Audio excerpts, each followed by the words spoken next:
Good morning and good afternoon. Welcome to another episode of Before Coffee. Let's get Rog on the call here so we can look at some exciting news. Also, my glasses are wet, so I'm going to wash them off. Oh, here we go. Good morning. Good morning. How you doing? I'm doing great. Cool. One of us is doing cool. It's pretty warm here, so... That's nice. So summer arrived. It's windy, though. Warm, but very windy. Ooh. Well, that's good. It keeps the bugs down, right? I have no idea. Actually... Now we're in full communications mode. Yeah. We did it. Yeah, since I don't know lip reading or rip leading. Definitely don't know rip leading. Here we are. You are. Oh, you're ready? All right, let's go then. Got 3 stories. Today on Before Coffee, Spanish police arrest 4 people over Vinicius Jr. effigy. Guam braces for hit from Typhoon Mawar as storm heads towards the Pacific U.S. territory. Italian government accused of exerting ruthless influence at state broadcaster. A breakthrough deal to keep the Colorado River from going dry for now. Germany's would-be spies seek license to work from home. And in the Ukraine war, Russia battles armed group in border region. Today, on May 23 edition of Before Coffee.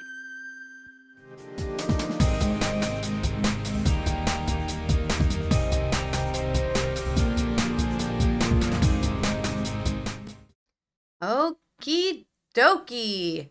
Let's get into our news about Spanish police have detained 4 people in connection with an incident in which a mannequin representing the Brazilian footballer Vinicius Jr. was hung under a bridge in January. A hate crime investigation has been opened after an effigy wearing Vinicius' number 20 shirt was hung from a bridge in front of a training ground of Real Madrid, the players' club team, along with the banner that read, "Madrid hates Real." Real. Well, they should have put an accent. Right. There's no accent, it just says Real. So... That's what accents are for, to determine how you pronounce it. Anyways, on Monday, Spanish prosecutors opened an investigation over racist chants hurled at Vinicius during a weekend match at the head of Spain's Football Federation admitted the country had a problem with racism. No way! I think 200 years worth of colonialism can tell you that Spain has a problem with racism. The prosecutor's office in the eastern city of Valencia, where the game took place, was investigating the incident as possible hate crime. It could be. Yeah, maybe. Judicial sources say after Luis Rubiales of the Royal Spanish Football Federation called for zero tolerance. Officials, players, and former players in Brazil and Spain showed solidarity with the 22-year-old Vinicius, who on Sunday considered leaving the field after facing racist taunts from fans during Real Madrid's 1-0 loss at Valencia in the Spanish league. "We have a problem of behavior, of education, of racism," Rubiales said. "As long as there is one fan or one group of fans making insults based on someone's sexual orientation or skin color or belief, then we have a serious problem." I wonder if they teach colonial history in Spain and then teach them, hey, don't be like this. Or they just pretend it never happened and sweep it under the rug. Really, just curious. I didn't go to school in Spain. Any Spanish watchers out there, let us know. I know Spain is off the hook in America for some reason. Yeah. Oh my God, them terrible English. I'm like, yeah. Why is everybody in South America Catholic? Was it forced on them, or they just had a...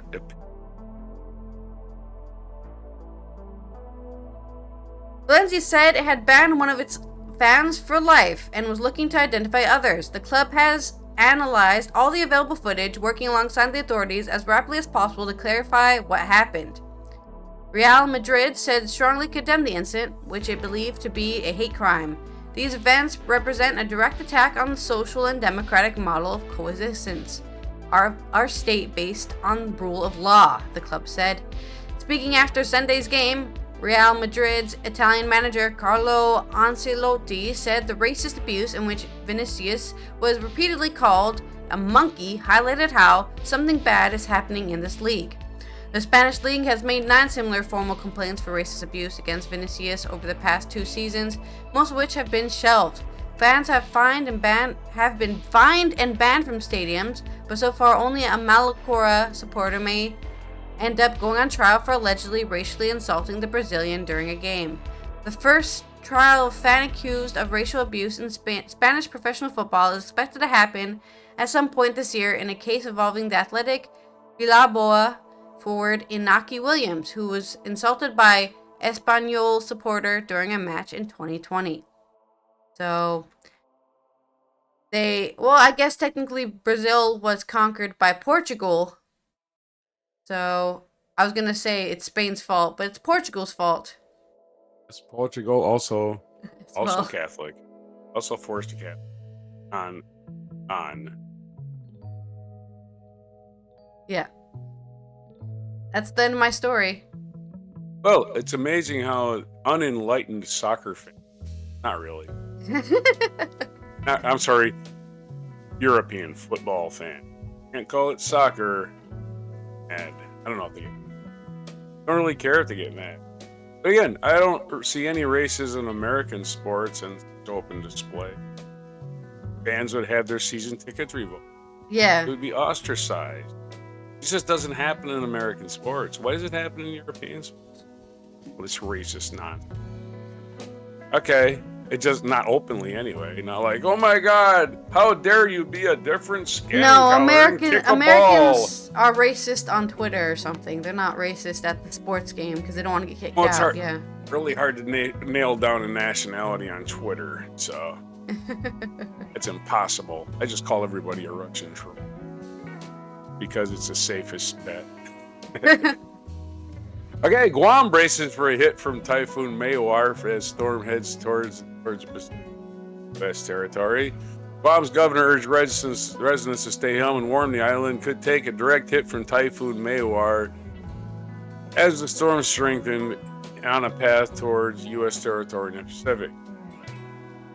Governor Lou Leon Guerrero urged the residents in the YouTube message to remain calm and prepare for Mawar, which the Weather Service said could hit the southern part of the Guam around midday local time on Wednesday. May take a direct hit, Patrick Dahl, lead meteorologist for National Weather Service in Ian, Guam, told the Associated Press. If we don't take a direct hit, it's going to be very close. Center of Category 3 storm is about 195 miles southeast of Guam Tuesday and moving northeast at 9 to 10 miles per hour toward Guam, according to the Weather Service. It was expected to arrive at 140 miles per hour, Category 4 typhoon, weather officials said, possibly delivering the biggest hit in 2 decades. The typhoon could cause extensive damage. The governor said she would place Guam essentially in lockdown effective 1 p.m. Lou Leon Guerrero is a woman, apparently. All right. Unless you, I just said she, so I didn't look up the name. Unless you're a first responder, you do not have to leave your house, Dahl said. Okay. Patrick Dahl. Okay. He's a leading meteorologist. Okay. Different person. Rain from the storm's outer bands was starting to fall Tuesday. The meteorologist. A storm surge of 6 to 10 feet above the normal high tide is expected. It could reach up to 15 feet. The surf is expected to build sharply in the next day or two along the south and east facing reefs with dangerous surf of 20 to 25 feet. Surf's up. At the island grocery and hardware store Monday, people were leaving the shopping carts full of canned goods, cases of water and generators. Cases of generators? The Pacific Daily News reported the Guam Department of Education was preparing to open emergency shelters Tuesday. Reverend Francis X. Hezel, a Jesuit priest and assistant pastor at Santa Barbara Church in Dedito, was trying to visit people at the hospital before it closed to visitors Tuesday. Before hitting the road, he had trouble finding someone to help him put air in his tires because everyone was busy readying their homes to withstand the storm, he said. Keep air in your tires at all times, my friend. I live in a rectory, sorry. I'm just closing the windows, hoping the gusts don't bash them in, praying for the best, I guess. No, you're a religious guy. You're not praying for the best, I guess. This is your religion. Officials warned residents who aren't fully in concrete structures to consider moving to safety. Many homes are made of wood and tin.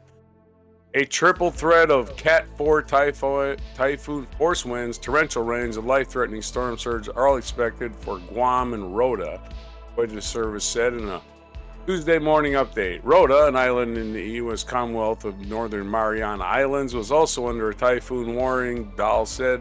Trinidad and Saipan in the Northern Marianas were under tropical storm warnings. Some people in those areas are still in temporary shelter or tents after Category 5 Super Typhoon Tutu in 2018. People have been in temporary shelters for 5 years. They're still there, and they're going to get hit by another typhoon. Boy, they got some real good building in those places. 5 years in a tent. Guam takes Category 4 or 5 hit every 5 to 7 years. Nature has spared us of late, Dahl said, adding that the last direct hit was 2002, so we're way overdue. If the weather gives a crap. Your story. Yeah. Yo, dude, when are you gonna do this? Hello? You're overdue. Yeah, the weather don't care. They sitting around, well, it's time to hit Guam. Oh. I feel like I'm forgetting something. Isn't there an island of Guam somewhere? Wiped out them poor people in tents, and it's been like 20 years. All right. In Italian news, sources at the Italian state broadcaster RAI have accused Giorgia Meloni's right-wing government of wanting to bend the organization to its will and cancel Italy's anti-fascism footprints after a series of high-profile departures. In recent week, Carlo Fuortes resigned as chief executive, citing pressure from the government, while Fabio Fazio, a left-leaning talk show host, and his co-presenter, Luciana Littizzetto, a comedian known for her monologues targeting conservatives, left after failing to get their contracts for the popular Che Tempo Che Fa program renewed. More departures are expected over the coming months. With every change of government, there is a change in governance at RAI, said a source at the broadcaster. The only difference now is that it's more ruthless, whereas before it was perhaps a little bit more, shall we say, gentlemanly. Ooh, they're being sexist against the fascist lady. That'll get her. Fuortes, who resigned a year before the end of his mandate, was swiftly replaced by the government-nominated Roberto Sergio, a RAI manager whose political stance changes with the wind, according to who is in power, a source claimed. The role of Director General has gone to Giampaolo Rossi, a former RAI board member backed by Meloni's Brothers of Italy, a party with neo-fascist roots.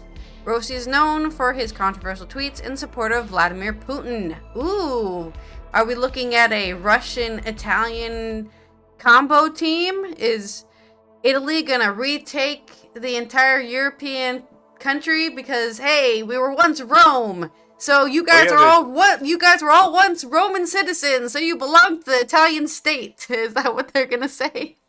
Italy was the first fascist government. Well, Rome was, yeah. Mussolini. Oh, Mussolini, you mean? Okay, yeah. Yeah, he was the first fascist government. Before even Hitler. Donald Trump, it also supports Donald Trump and Viktor Orban. In 2019, he said in an interview with Primato Nazionale, a newspaper founded by a member of the extreme right group Casa Pound, that anti-fascism is a caricature picture of the past. I can't believe this is happening. This is so funny to me. A source with knowledge of the situation said Rai has always been influenced by governments, but with the current one, there has been a quantum leap. They want to take control of Rai and change the narrative to their way of thinking, and to cancel the anti-fascism footprints of our country. This will mean weakening Rai and the public service. The pressure of Fortes began a few days before the general election last September, when he came under fire from Brothers of Italy and the far-right League Party after the French philosopher Bernard Henry Levy criticized Italy's right-wing parties on Bri 3 talk show. The League called for Fortes to be sacked, while Brothers Italy filed a complaint with Italy's communication watchdog. The parties won the election alongside Silvio Berlusconi's Forza Italia. The coalition took power in October. In his resignation letter, the economy ministry Fortes, who had been nominated by the government of the former Prime Minister Mario Draghi, said he refused to accept changes to Rai's editorial line and programming. He added, "Since the beginning of 2023, there has been a political conflict concerning me and my position, which is weakening Rai and the public service." Maloney's government faced particular criticism for having allegedly pressured Fortes into departing before the end of his mandate. An inkling of the influence Maloney's leadership might try to exert over Rai's programming emerged in the run-up to the elections, when the Brothers of Italy official Federico Magliacone urged the broadcaster not to air an episode of the globally popular children's cartoon series Peppa Pig over the inclusion of a same-sex couple in its cast of characters. Why are Italians acting like gay people don't exist? Excuse me? I'm just saying, the famous stereotype is French and Italian people are super gay, so I don't know, we're acting like it's not normal. Brotherly love is totally fine, my dude. Matteo Salvini, Italy's deputy prime minister and leader of the League, was accused by the opposition of being authoritarian after celebrating the departure of Fazio and Littizzetto with sarcastic Bellicio tweet in reference to the Italian anti-fascist song. Fazio, who had been with Rai for 40 years and over the time had interviewed Mikhail Gorbachev, Barack Obama, and Emmanuel Macron, said the government felt legitimized by its general election victory to behave like the owner of the public sphere, with little regard for the public, with a boundless greed. Salvini claimed it was Fazio's choice to leave Rai and to sign a new contract with Discovery. Fazio was an asset to Rai, and it was a mistake to lose him, said Gianni Riotta, the director of the School of Journalism at Rome's Luis University. There has always been political influence, but there is a line that government should not be absolutely keen not to cross. Rai should not be homogenous. We need a public service that gives a range of opinions. Why is nobody doing anything? I guess the EU is just like, oh, not our problem. It's gonna be your problem soon when they decide to conquer all of Europe with the help of Russia. We need to take back our Italian roots. Everyone here is Italian. All that has to happen really is the United States elects Trump again. Russia wins. U.S. is going to pull out of NATO as soon as that happens, because Trump is basically at, or any of those fascists that are running the Republican Party. If any of them are like, I mean, not all of them are pro-Russia, but a lot of them are like, or they don't like, I'm in power. Who cares about Russia? I'm sorry. Totally unrelated. Okay, was that it? That's the end. Yep. You're wearing your Gitmo shirt. Cool. Gitmo better than this. Okay, a breakthrough deal to keep the Colorado River from going dry for now, according to New York Times article by Christopher Flavel. Arizona, California, and Nevada have agreed to take less water from the drought-strained Colorado River, a breakthrough agreement that, for now, keeps the river from falling so low that it would jeopardize water supplies for major western cities like Phoenix and Los Angeles, as well as for some of America's most productive farmland. The agreement, announced Monday, calls for the federal government to pay about $1.2 billion in irrigation cities and Native American tribes in the three states if they temporarily use less water. States have also agreed to make additional cuts beyond the ones that to the federal payments to generate the total reductions needed to prevent the collapse of the river. Taken together, those reductions would amount to about 13% of the total water use in lower Colorado Basin, among the most aggressive ever experienced in the region, and likely to require significant water restrictions for residential and agricultural uses. Colorado River supplies drinking water to 40 million Americans in 7 states, as well as part of Mexico, and irrigates 5.5 million acres of farmland.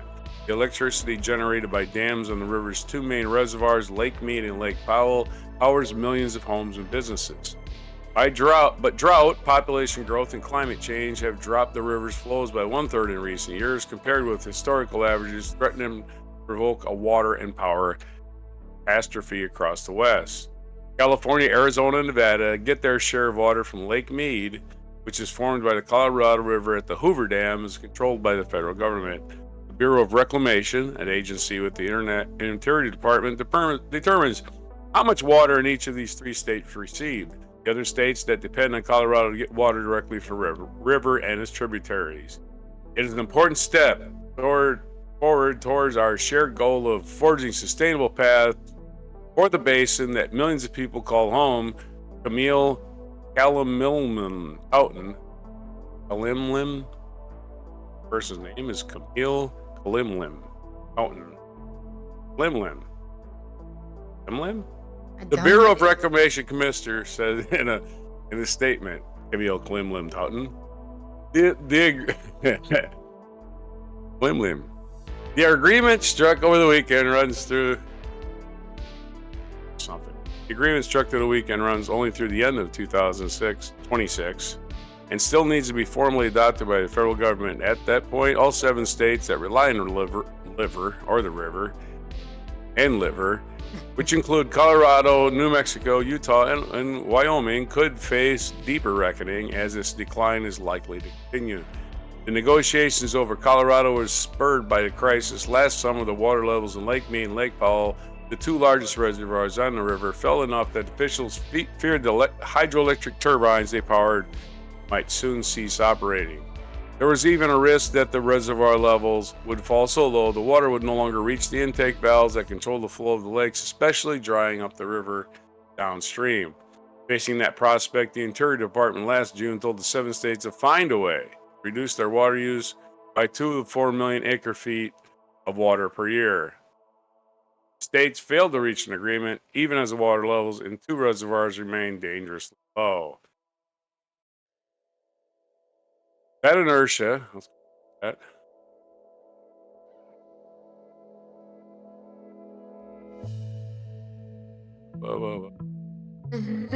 That inertia led the federal government to lay the groundwork for unilaterally imposing cuts in those states, adding to the pressure. The Interior Department said that last month that it might disregard the century-old rules governing which states should bear the brunt of the cuts instead of come up with a different formula.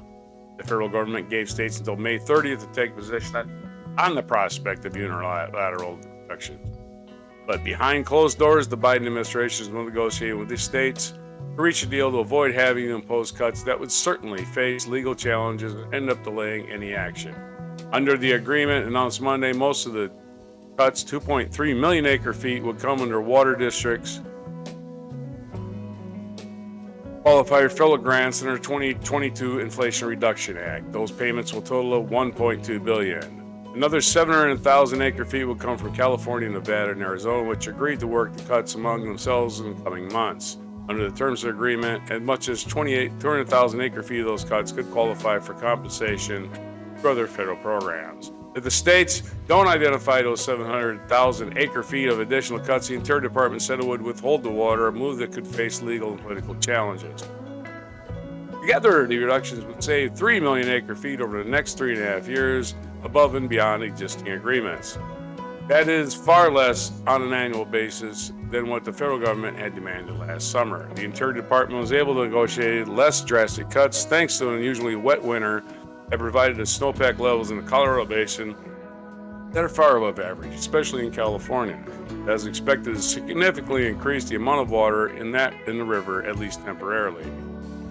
Terms of the deal were described to the New York Times by a senior official in the Interior Department. The structure of the agreement allows the Biden administration to sidestep, for now, the problem which states will take the brunt of the cuts. The Interior Department declined to provide a breakdown showing how much of the 2.3 million acre-feet of involuntary federally compensated reductions would come from each state. And finding the additional 700,000 acre-feet remains a problem for the three lower basin states to solve. As a result, will look until recently like a state against state cage match has produced an outcome that is more tolerable for the states involved, if not exactly welcome. The deal is also a victory source for the Biden administration, which has at times appeared to unsure how to respond to growth and crisis. In the past year, has twice set deadlines for the states to come to agreement, which they have failed to meet. The Interior Department said the agreement shows the states are able to work together with the federal government to address the challenge of Colorado's decline. That's about it. That's the story. States working together to divide limited resources. Well, First story. so I guess something positive. Yeah, they're not getting something forced on them that's unmanageable, or they can't agree to. Yeah. Well, stop evaporating more. Put it underground. How's that sound? Yeah, put in a cold place. Put an aquifer Just freeze it, underground. All right. Germany's would-be spies. James Bond was famously given the license to kill by M16 as part of his role as a British secret agent. Today's wannabe spies are more likely to ask for something else. Permission to work from home. A cultural shift that has hit recruitment figures for Germany's intelligence service. The president of the BND,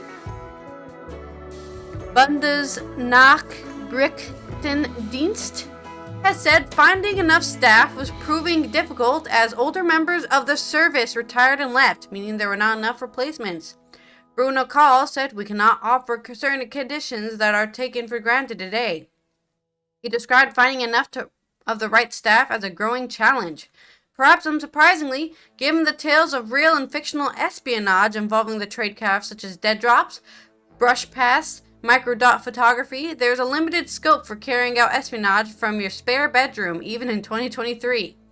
Remote work is barely possible as the BND for security reasons, and not being able to take your cell phone to work is asking much from young people looking for a job, Kahl said, according to Reuters.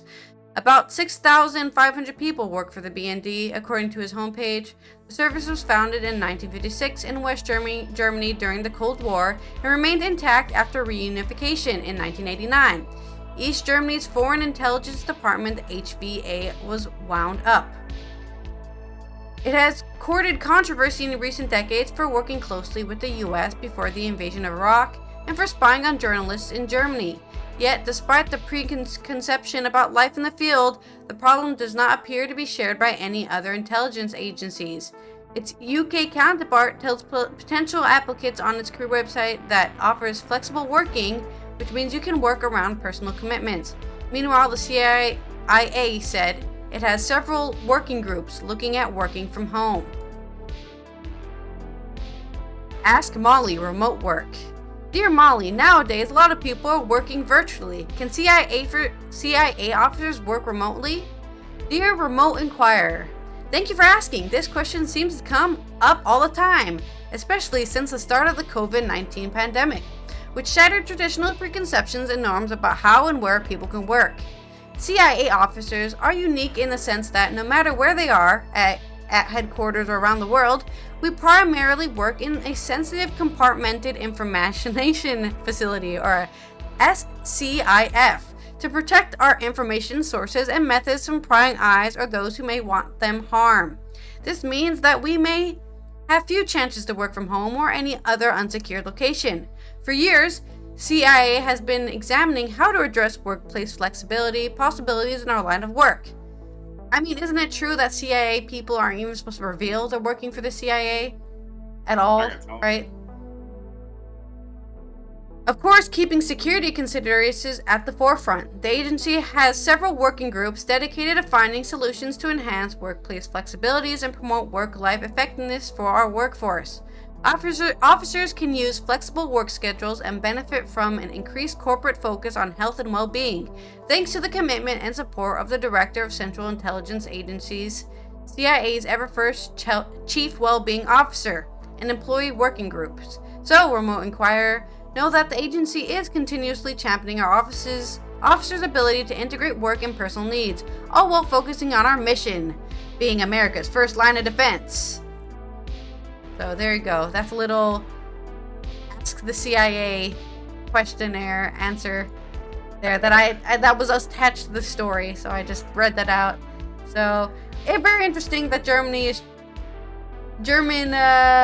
people who want to get hired by the spy organization are, hey, can I work from home? Yeah, sure. Let me just set up like a security screen here so you can never leave your room, but at least you're working from home, right? I guess. There's things you can message it. Don't have to. That's all I had. Yeah, that's my story. Okay, in a Russia war, apparently a Russian group is invading Russia. An armed group has crossed from Ukraine into Russia, Belgorod region, and clashes have injured a number of people, Russian authorities say. Local governor Vyacheslav Gladkov said Russian forces were searching for saboteurs who, he said, had attacked Voronezhy district by the border. Putin spokesman said the Russian president had been informed. Ukraine denies responsibility and said Russian citizens from two paramilitary groups were behind the incursion. Mr. Gladkov said 8 people have been hurt, including 2 people admitted to hospital. Their village was shelled, and 3 people were hit by shrapnel in the town of Voron. Fighting had also damaged 3 houses and local administrative building. The situation remains extremely tense, he said. The governor said counter-terrorist operation had been launched in the region, giving special powers to authority, including identity checks and communication surveillance. BBC, which is a story from BBC, BBC Verify has been analyzing footage of the Belgorod region that emerged on social media on Monday. So far, the team has located a video apparently filmed from a drone that features several armored vehicles near the border checkpoint south of Belgorod. Additionally, BBC Verify has geolocated footage of helicopters operating in the region. The footage is recent, but it's hard to say for certain from the videos what the exact sequence of events is. Kyiv said those behind the ongoing incident were from groups called the Liberty of Russia Legion and Russian Volunteer Corps, the RVC. The Liberty of Russia Legion, a Ukraine-based Russian militia, which says it is working inside Russia to overthrow President Vladimir Putin, said on Twitter on Monday it had completely liberated the border town of Kozinka. It said forward unit had reached the town of Voron, further east. However, Putin's spokesman Dmitry Peskov told Russian news agency that efforts were underway to eliminate the sabotage group and said its purpose was to draw attention away from the eastern Ukrainian town of Bakhmut, which Russia's mercenary group claims to have taken control of after months of intense and bloody fighting. We perfectly understand the purpose of such sabotage, to divert attention from Bakhmut direction and to minimize the political effect of a loss of another town I can't pronounce. It's Bakhmut by the Iranian side. They call it Artyomovsk. Okay. Kyiv said it still controls part of the city. Behind those attacks are Russian citizens who are fed up with the actions of the terrorist regime, commented Yarek Sak, an advisor to Ukraine's defense minister, speaking to BBC Radio 4's World Tonight program. He welcomed the developments and pointed to what he called a growing trend of Russian partisan movements, but he said he could not confirm or deny whether his country was harboring or supporting the groups involved. The latest incident comes ahead of a widely expected counteroffensive by Kyiv against Russian forces. Parts of Belgorod and several other Russian regions have come under artillery drone attacks since Moscow launched its full-scale invasion of Ukraine in February of last year. Russia officials have blamed Ukrainian military, although Ukraine has denied responsibility for alleged sabotage acts in Russian territory. In April, Russia accidentally dropped a bomb in the city of Belgorod, which lies 40 miles north of the border with Ukraine. More than 3,000 people were evacuated from their homes after an undetonated explosive was found days later. So the Russian military has accidentally bombed the city. A Russian separatist group is invading it from Ukraine, and Russia has a border skirmish going on. Your story. In culture news, students and striking scriptwriters disrupt speech at Warner Bros. Boss in the U.S. Boston University students and striking scriptwriters disrupted a speech that Warner Bros. CEO David Zaslav gave in Boston over the stalled negotiations in the film and TV series world. Since the beginning of this month, scriptwriters in the United States have been on strike. Among other things, they demand higher compensation because of the growing interest in series through streaming. They also want rules on the use of artificial intelligence when creating scripts. Zaslav has come to Boston University to give a so-called commencement speech, a speech which, as well-known person, addresses graduating students. He also received an honorary doctorate. Booing. Zaslav is a former student of the university, but could not count on a friendly welcome. In front of the location where the event was held, dozens of protesting writers and other trade unions showed solidarity, and inside, a large group of students regularly booed Zaslav's comments during his 20-minute speech. He even had to pause his speech several times when a large group of students in attendance began to shout, "Pay your screenwriters!" in unison. During his speech, the boss of the media conglomerate did not comment on the strike. He later issued a short statement by email to news agencies saying he is proud of his university and that he values writers and hopes the strike is soon resolved in a way that the writers feel their value is recognized. There's still no agreement between the writers and the major television studios and streaming services. The last time there was a strike was in 2007. This strike lasted about 100 days, and production of many popular TV series came to a standstill. It is estimated that the cost of the film and television industry more than $2 billion, the equivalent of more than 1.85 billion euros. They've lost that much money, which is 3 times more than what the writers are asking for, I think, is what I saw on Twitter. Due to the year's strike, all major late night shows have already come to a standstill. The first effects are also already visible in streaming series and TV series. For example, the makers Handmaid's Tale and a Game of Thrones spin-off decided to temporarily stop shooting. So, that's still going on. The writers are still trying to get their money's worth after streaming services and AI are threatening their careers. I remember I saw a funny post about this on Twitter where they were saying, I was dreaming of a future where AI was replacing the boring menial jobs, not the creative ones that make us enjoy living. This is not the future I was hoping for. Why do we need... the AI should be doing stuff like making spreadsheets and making PowerPoint presentations, not creating scripts and, developing like freaking photography or whatever, stuff like that. Yeah, replacing the worst writers with even worse writers. Yeah. Well, Warner Brothers, again, we need to point out, owns CNN, which is currently trying to turn into a fascist network by promoting Donald Trump. And if you want to go, this was a Boston University commencement speech. Yes. If you want to read it, because maybe I'll read it tomorrow. Christiana Mawar, world famous reporter at CNN, probably the most legitimate reporter at CNN. Yeah. Christiana Mawar, she took to a commencement speech at Columbia University and tore CNN a new asshole. But she's not going to get fired from CNN. She's too popular. Everybody would walk off the job if she got fired. But she has so much integrity that nobody's going to take her to task. So hopefully CNN fires their news director. But again, they're owned by Warner Brothers. That's the only reason I brought it up. The guy giving the speech at Boston University is trying to impose fascism on the news industry from the inside. Yeah. Basically. And he hired a guy at CNN to do just that. The guy who went from producing the Colbert Report, not the Colbert Report, the Late Show. Okay. With Colbert. I think Colbert was glad to see him go. But, hey, all right, this ain't history. Yeah. And, well, let's go back to the bottom here. In 1430, Joan of Arc was captured by Burgundians near Compiègne, France. again, I think they turned her over to the British, which is something messed up. 1618, the defenestration of Prague occurred in response to religious persecution, helping set the stage for the 30 Years' War.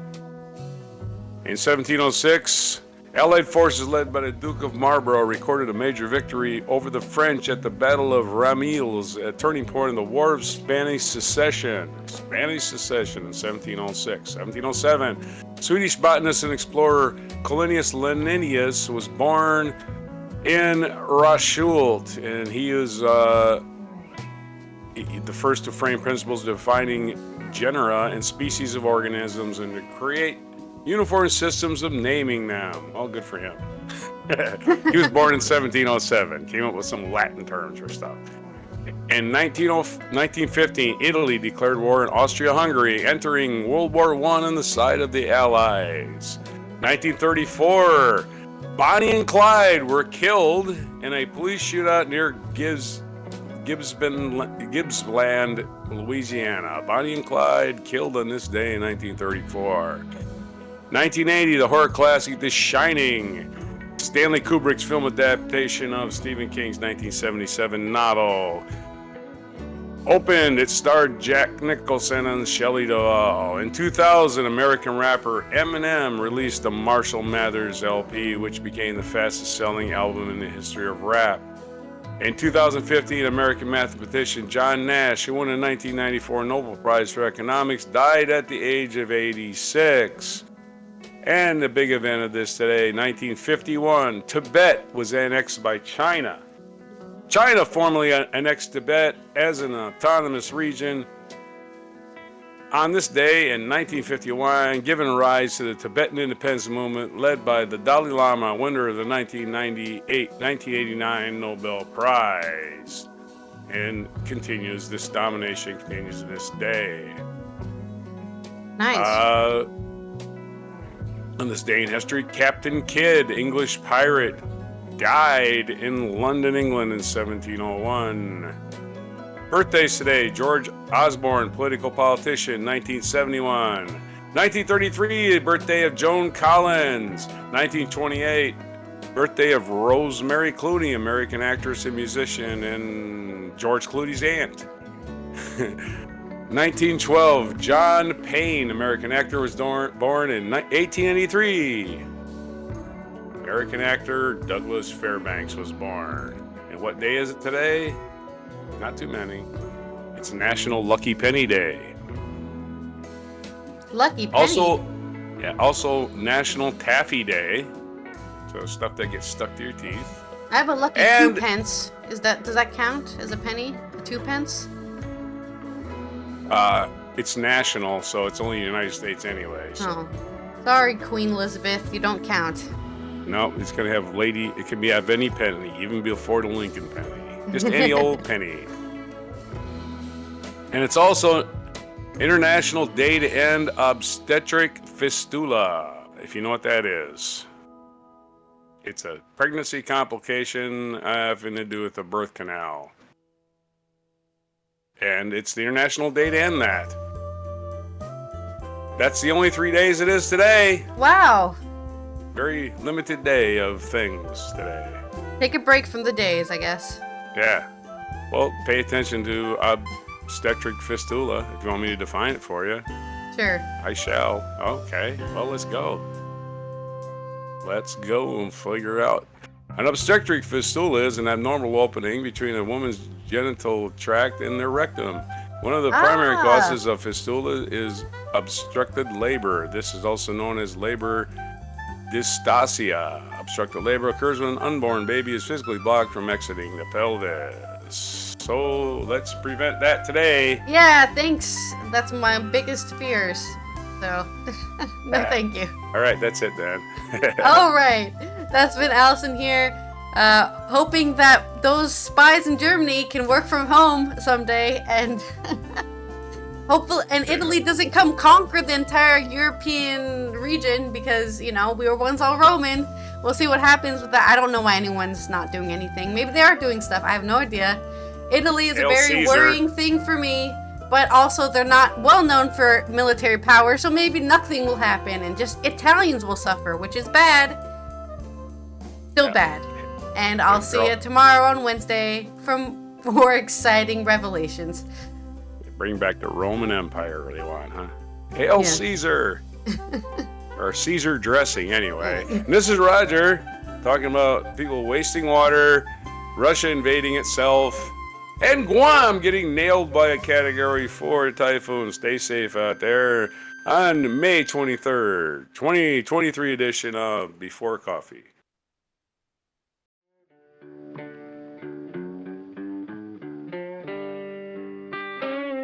Be sure to hit the like, subscribe, and notify buttons, and follow our other channels, Toxic Alley, History of Gravy, and Scratchy Old Records.